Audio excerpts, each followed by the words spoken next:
خلصت الكتاب كله قراية وبرضه ما جاتليش فكرة مشروع جديدة. لازم ألاقي فكرة مشروع حلوة في أسرع وقت. لازم أكسب المنحة اللي الشركة عاملاها على اللي يقدم فكرة مشروع حلوة. أما أشوف الكتاب ده كده، إيه ده؟ الكتاب ده بيتكلم عن المشاريع، حلو، ده هيفيدني قوي. يا رب ألاقي فيه فكرة مشروع حلوة. إيه ده؟ إيه اللي بيحصل ده؟ إيه ده؟ إيه ده؟ إيه اللي جرى ده؟ إيه اللي طلع من الكتاب ده؟ أنتي مين؟ أنا الصنفورة المسؤولة عن التطوير ومشاريع خدمة الوطن والمجتمع. أنا اللي بحرس الكتاب ده لأن فيه مشاريع مهمة أوي. أنا مش فاهم حاجة. طب وطلعتيلي أنا ليه؟ عايزة مني إيه؟ لا لا لا، أنت اللي هتعوز مني مش أنا اللي عايزة منك. أنا أبقى خادمة للكتاب ده كتاب مشاريع، وأنا بساعد دايما اللي بيحاول يدور على أي مشروع يخدم بيه البشرية. أيوة، أنا فعلا بدور على فكرة مشروع بقالي فترة ومش لاقي فكرة كويسة. طب ممكن تقوليلي أنتي هتساعديني إزاي؟ طبعا هقول لك كل حاجة، المجهود بينا هيكون مشترك. يعني أنا مش هديك عصاية سحرية وتلاقي المشروع جاهز لوحده.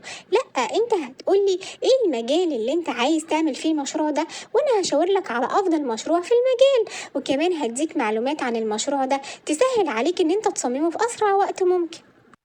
اشمعنى طلعتيلي أنا بالذات؟ ليه ما طلعتيش يعني لحد تاني؟ أنا مش بظهر غير للشخص اللي بيفتح الكتاب. يعني أنت دلوقتي لو سبت الكتاب ومشيت بره المكتبة وجي حد غيرك يفتح الكتاب أو يستخدمه، طبعا هظهر له هو وهحاول أساعده هو. انت عارفة معنى كلامك ده ايه؟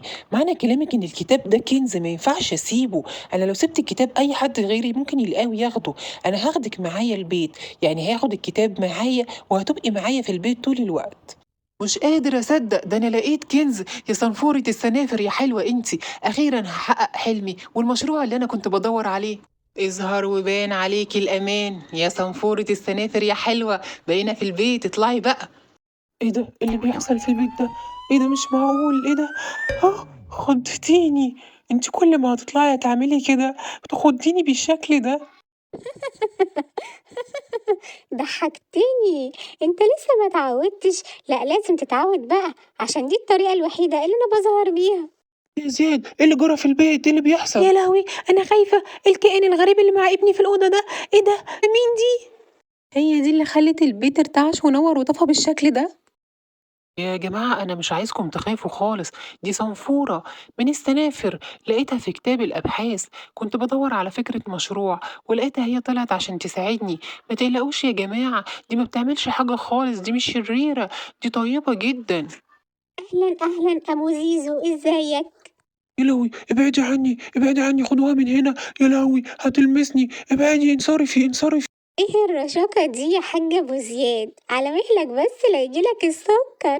ما تخافش، انا طيبة خالص مش شريرة. انا جاية بس عشان اساعد زيزو في الابحاث بتاعته وفي المشروع.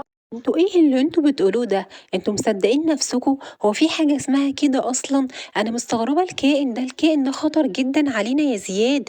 الدوله لو عرفت بحاجه زي كده هنتحبس كلنا. لازم نبلغ عنها ولازم تمشيها من البيت فورا. انت ما شفتش وهي بتظهر ايه اللي بيحصل في البيت؟ كلام مامتك صح جدا ولازم تنفذه. الكائن ده لازم ما يقعدش في البيت. يا اما هنسلمها للشرطة، يا اما تتصرف وتوديها مكان ما جبتها. دي مسؤولية كبيرة وخطر علينا وخطر على الناس كلها كمان. انا بعتذر لك جدا يا زياد على الموقف اللي انا اتسببت فيه ده. ما كنتش عارفة ان باباك ومامتك هيتضايقوا مني قوي كده. يا ريتك ما كنتش جبت الكتاب معاك البيت وكنت سبته في المكتبة، وكنت وقت ما تحتاج اي معلومة كنت تيجي على هناك. ايه؟ لا لا لا لا طبعا. اسيبك في المكتبة ازاي؟ ده انا ما صدقت لقيتك. ما تزعليش من بابا وماما، ده انا اللي بعتذر لك على الموقف ده. انت جاية هنا عشان تساعديني وتقفي معايا. بابا وماما هيحبوكي قوي، انا متأكد. هما بس متفاجئين ومخضوضين من الموقف. بصي، انا مش عايزك تقلقي خالص. انا عارف هقنع بابا وماما ازاي بوجودك معايا هنا في البيت. انت كنز كبير بالنسبه لي ولا يمكن استغنى عنك ابدا. تقعد يا زياد يا ابني، انت ما جوعتش كل ده؟ وبعدين هتعمل ايه في الكائن الغريب اللي عندك ده؟ هتمشيه امتى من البيت؟ ماليش نفس يا بابا ومش عايز اكل ومش هيبقى لي نفس الا لما تقتنعوا زي تماما باهميه صنفوره. انتوا مش متخيلين هي هتساعدني قد ايه يا بابا في المشروع بتاعي. هتديني معلومات تسهل عليا قوي. بس دي يا ابني لما بتيجي تظهر وتعمل حاجات مرعبة أوي في البيت، ولو أي حد لاحظ الموضوع ده وبلغ عننا هتبقى مشكلة كبيرة. بص أنت حاول تخلص المشروع بتاعك بسرعة وترجعها مكانها في أسرع وقت ممكن، واعمل حسابك إن إحنا بعد كام يوم هنسافر البلد عشان فرح بنت عمتك، ومش هتاخد الكتاب معاك طبعا، هتسيبه هنا. ماشي يا بابا مفيش مشكلة، هاجي معاكم حاضر وهسيب الكتاب. أهم حاجة إن أنت وافقت إن صنفورة تفضل معايا في البيت لحد ما أخلص المشروع. أنت متأكد يا عم إن مفيش حد في البيت هنا وإن هما مسافرين؟ أيوة أيوة طبعا، أمال هجيبك إزاي يعني وهما موجودين؟ انجز وادخل قبل ما حد يشوفنا. خليك فاكر إن الاتفاق اللي بينا إن آخد من البيت ده كل اللي أنا عايزه من غير ما تشاركني ولا تقاسمني في حاجة. ده تمن إن أنا دخلتك هنا عشان تسرق فكرة المشروع بتاعت صاحبك. طالما صاحبك ده قالك إن فكرة المشروع دي موجودة في كتاب، يبقى أكيد الكتاب ده موجود في أوضته فوق. يبقى يلا مش هنضيع وقت، ورايا على فوق.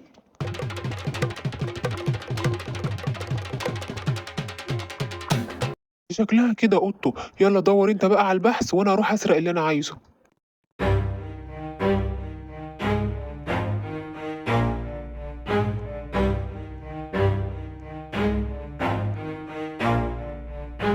ولقيت الكتاب. أيوة أكيد هو دوت اللي فيه البحث، ده الكتاب اللي كان بيكلمني عنه اللي لقاه في المكتبة.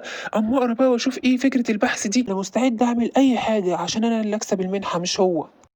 إيه ده؟ في إيه؟ إيه اللي بيجرى ده؟ إيه ده؟ إيه الأنوار دي؟ إيه اللي ظهر ده؟ إيه الكائن ده؟ أنا خايف، أنت مين؟ أنا أنا سنفورة. أنت ما تعرفنيش ولا إيه؟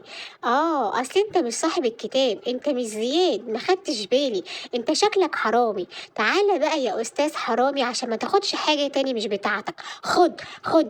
أنا صغيرة بس عندي قوة خارقة. خد دي كمان، خد دي كمان. أنا ما بحبش الحرامية يا حرامي. هو إيه اللي بيحصل ده؟ أنا لازم أهرب من هنا، البيت ده باينه مسكون. يا بنت اللذينة مسكتني. الضربة دي عندها قوة خارقة، دي كسرتني خالص. يلا كفاية عليكم كده، حلو قوي بقى، أرجع أنا مكاني. والله حاولت أقوم. يلا نهرب من البيت ده بسرعة قبل ما تطلع لنا تاني. أنا إيه اللي جابني البيت ده؟ ما كنتش عايز مشاريع. اجري اهرب بسرعة. ايه يا عم الشغلانة المهببة اللي انت جبتني فيها دي؟ قعدت تقول لي البيت فاضي والبيت ما فيهوش حاجة، طلع مسكون وطلع فيه عفريتة بنت جنية. انا مش عايز يا عم منك حاجة ولا عايز اسرق من البيت ده حاجة. يلا سلام. ده ايه اللي حصل ده بجد؟ وايه اللي انا شفته ده؟ ده الكتاب مسكون فعلا، ده فيه جنية. تكونش الجنية دي هي اللي هتعمل له المشروع؟ لا لا لا لا، انا مش هسكت. الموضوع كده بقى خطير قوي. ياه كانوا يومين حلوين قوي. الحمد لله على السلامة يا حبايبي، عقبال فرحك يا زيزو يا ابني لما افرح بيك. فعلا يا رب يا زيزو يا رب. انا بقى وحشني شغلي في مشروعي قوي وصنفورة السنافر كمان، يا دوب بقى الحق اطلع لهم عشان اتأخرت عليهم قوي. صنفورتي اظهري وباني انا جيت من السفر. ازيك يا صنفورتي عاملة ايه؟ معلش اتأخرت عليكي، وحشني قوي الشغل في المشروع معاكي. انا جاي متحمس قوي وكل طاقة للشغل. الأول في حاجة حصلت يا زياد لازم تعرفها. في حد دخل البيت وانتوا مش موجودين وحاول يسرق الكتاب. طبعا استخدمت قوتي الخارقة وما اديتلوش فرصة. ايه؟ بتقولي ايه يا صنفورة؟ حد حاول يسرق الكتاب؟ هو اكيد مفيش غيره، سعيد زميلي في الشغل. هو كمان طلع مقدم على المنحة وانا ما كنتش اعرف، واتكلمت قدامه عن موضوع الكتاب وان انا لقيت فكرة المشروع في الكتاب.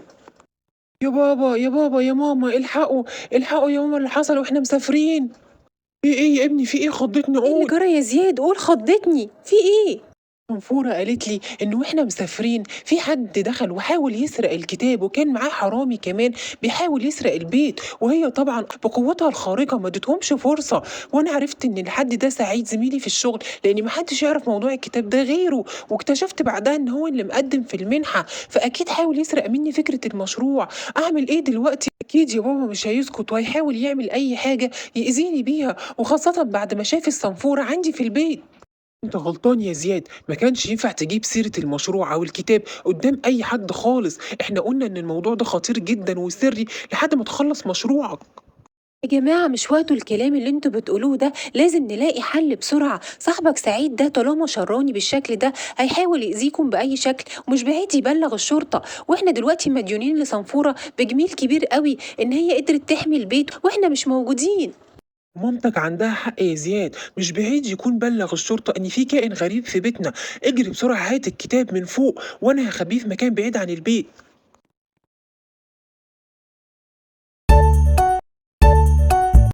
خير يا فندم، في حاجة ولا إيه؟ ده سعيد زميلي في الشغل، بس مفيش بينا أي حاجة حصلت عشان حضرتك تيجي البيت. سعيد جالنا وقدم فيك بلاغ، بيقول إن أنت معاك كائن غريب وبتقدر تخبيه عن طريق كتاب وبتتحرك بيه في كل مكان وبتأذي بيه الناس. وإحنا طبعا رغم إن الكلام غريب لازم نتحقق من الموضوع حتى لو كنا مستغربينه. كائن إيه حضرتك وكتاب إيه؟ هو في كائنات بتستخبى جوه كتب؟ طب حضرتك أنت شايف إن ده كلام منطقي؟ عامة أنا ما عنديش أي مشكلة حضرتك تطلع وتفتش وشوف بنفسك، بس أنا بأكد لحضرتك إن مفيش أي حاجة من الكلام ده. اتفضل حضرتك، دي أوضتي وتقدر تفتشها براحتك.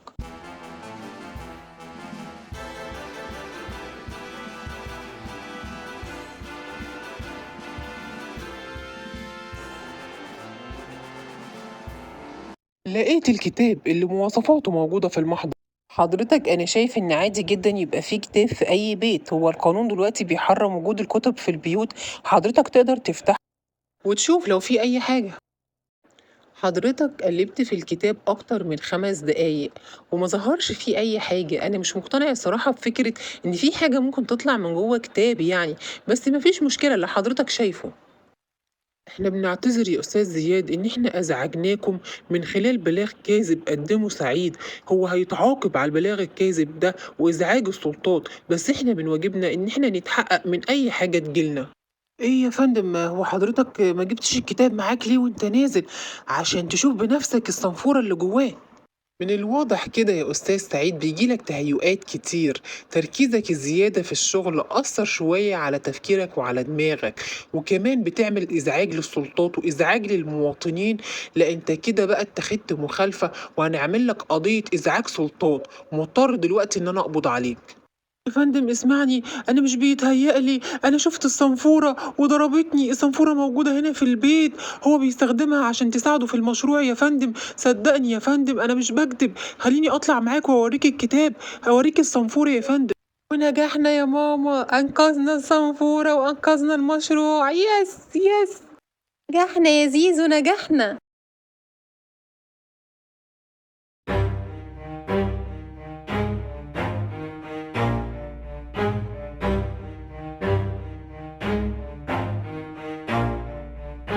برافو يا زياد، برافو برافو يا زيزو. برافو يا زياد، برافو يا حبيبي. أنا مش قادر أصدق إني أخيرا حققت المشروع اللي كان نفسي فيه وكمان كسبت المنحة. أنا هطلع أجيب صنفورة بسرعة. انتي فين يا صنفورة؟ يلا ظهري. زيزو طمني، عملت ايه في المشروع؟ اتقبل وخدت المنحة ولا ايه؟ أنا بشكرك أوي يا صنفورة على مساعدتك لزياد إنه أخد المنحة وعمل المشروع بتاعه، وبعتذر لك جدا على الطريقة اللي عملتك بيها لما شفتك أول مرة. وانا كمان يا صنفورتي بقيت بحبك قوي وبشكرك خالص على اللي عملتيه معانا. انا ما بقتش اقدر استغنى عنك. يا ريتني كنت اقدر ما نرجعش الكتاب للمكتبة، بس انا عارفة ان انت عايزة تفيدي ناس كتير وتفيدي البشرية. انا هخلي زيزو يجيب الكتاب من المكتبة من وقت للتاني عشان تخرجي تقعدي معانا شوية. وأنا يا صنفورتي مش عارف أشكرك إزاي، مش لاقي كلام أقولهولك. كل اللي أقدر أقولهولك إن كان أسعد يوم في حياتي اليوم اللي رحت فيه المكتبة ولقيت فيه الكتاب وإنتي ظهرتيلي. لا يا جماعة، بتشكروني على ايه؟ ده شغلي ودي وظيفتي ودي مسؤوليتي عن الكتاب، وبعدين كلامكم ده هيخليني اعيط. مش وقت بقى حزن ودموع، ده وقت فرحة. يلا بقى دلوقتي نحتفل ان زيزو حقق المشروع بتاعه، اخد المنحة، يعني دلوقتي وقت احتفال.